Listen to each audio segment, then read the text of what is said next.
नमस्ते। आसंतु श्री परमज्योति कल्कींकर एक सुंदर चमत्कार को सुनिबा।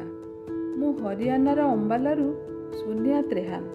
आम विवाह समय ही मो स्वामी सहित मोर संपर्क बहुत खराब थिला। मु तांको बुझी पारु नथिली किंबा एही विषय रे किछि करि पारु नथिली। तांको खराब अभ्यास मते असुविधारे पकाउथिला। परिवार प्रति तांकर असहयोगी मनोभाव मते अधिक जंत्रणा देउथिला।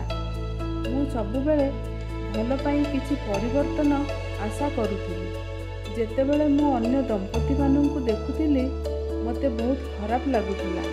मु कोन भूल कली, मो सहित काहेकि एमिति होउछि, एही प्रश्न गुड़िक मते बहुत चिंतित करुथिला, जहाँकि शेष नथिला।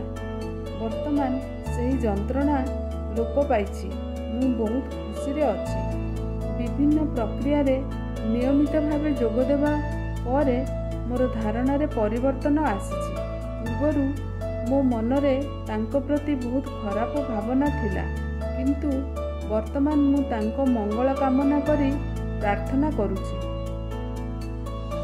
पूर्वरु मु निजकु निजे अभिशाप देउथिली, वर्तमान मु निजकु आशीर्वाद प्राप्त बोली अनुभव करुछि। मु केबे भाबि नथिली जे श्री परमज्योति कल्की एही चमत्कार करिवे।